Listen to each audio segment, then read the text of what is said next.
हमारा शरीर एक बहुत ही जटिल और अद्भुत मशीन की तरह है।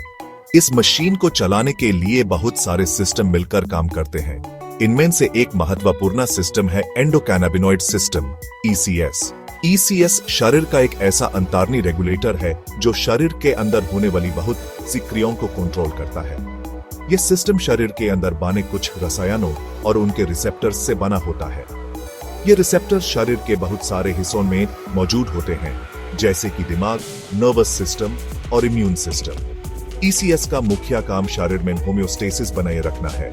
होम्योस्टेसिस का मतलब है शरीर के अंदर का एनवायरनमेंट बैलेंस्ड और स्टेबल रखना, चाहे बाहर का एनवायरनमेंट कुछ भी क्यों न हो। इसीलिए ECS को शरीर का मास्टर रेगुलेटर भी कहा जाता है।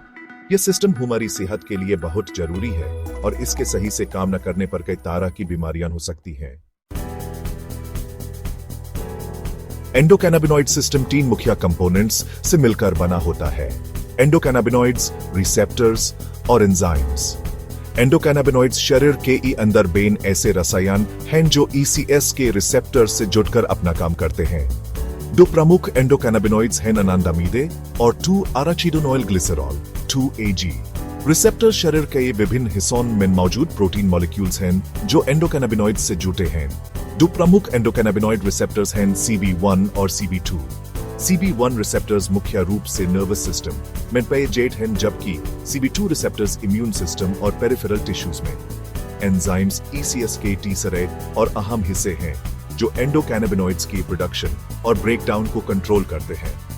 ये एंजाइम्स ECS की एक्टिविटी को रेगुलेट करने में महत्वपूर्ण भूमिका निभाते हैं। एंडोकैनाबिनॉइड सिस्टम शरीर में एक कॉम्प्लेक्स कम्युनिकेशन नेटवर्क की तरह काम करता है। जब शरीर में कोई इम्बैलेंस होता है तो ये एंडोकैनाबिनॉइड्स रिलीज करता है। ये एंडोकैनाबिनॉइड्स फिर रिसेप्टर्स से जुड़कर उन सेल्स को सिग्नल्स भेजते हैं जिन्हें सही करने की जरूरत होती है। इस तरह ECS शरीर के विभिन्न फंक्शंस को रेगुलेट करने में मदद करता है। उदाहरण के लिए, अगर आपको चोट लगती है और आपको दर्द हो रहा है तो ECS अनांडामिडे रिलीज करेगा। अनांडामिडे CB1 रिसेप्टर से जुड़कर दर्द की सिग्नल्स को कम करेगा और आपको राहत देगा। इसी तरह ECS भूख, नींद, मूड, याददाश्त और इम्यून रिस्पॉन्स जैसे और भी कई फंक्शंस को रेगुलेट करता है।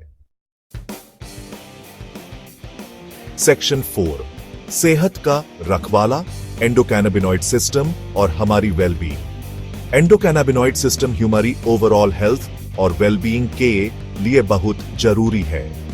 इस सिस्टम का इम्बैलेंस कई तरह की बीमारियों से जुदा पाया गया है। रिसर्च से पता चला है कि ECS में गड़बड़ी होने से chronic pain, anxiety, depression, insomnia, digestive disorders और ऑटो इम्यून डिजीजेस जैसी बीमारियां हो सकती हैं। इसके अलावा ECS कैंसर और न्यूरोडिजेनरेटिव डिजीजेस जैसी गंभीर बीमारियों में भी रोल निभाता है।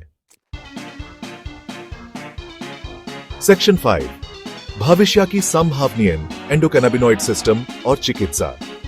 एंडोकैनाबिनॉइड सिस्टम एक नई और तेजी से उभरकर सामने आने वाली फील्ड है जिसमें रिसर्च की जा रही है।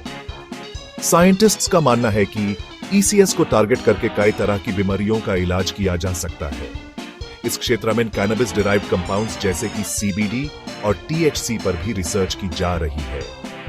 इन कंपाउंड्स को क्रॉनिक पेन, एंजाइटी और एपिलेप्सी जैसी बीमारियों के इलाज में इफेक्टिव पाया गया है। हालांकि ECS और इसके थेरेप्यूटिक एप्लीकेशंस के बारे में अभी और रिसर्च की जरूरत है। फ्यूचर में ECS टारगेटेड थेरेपीज कई गंभीर बीमारियों के इलाज के लिए एक नई और कारगर उम्मीद लेकर आएंगी।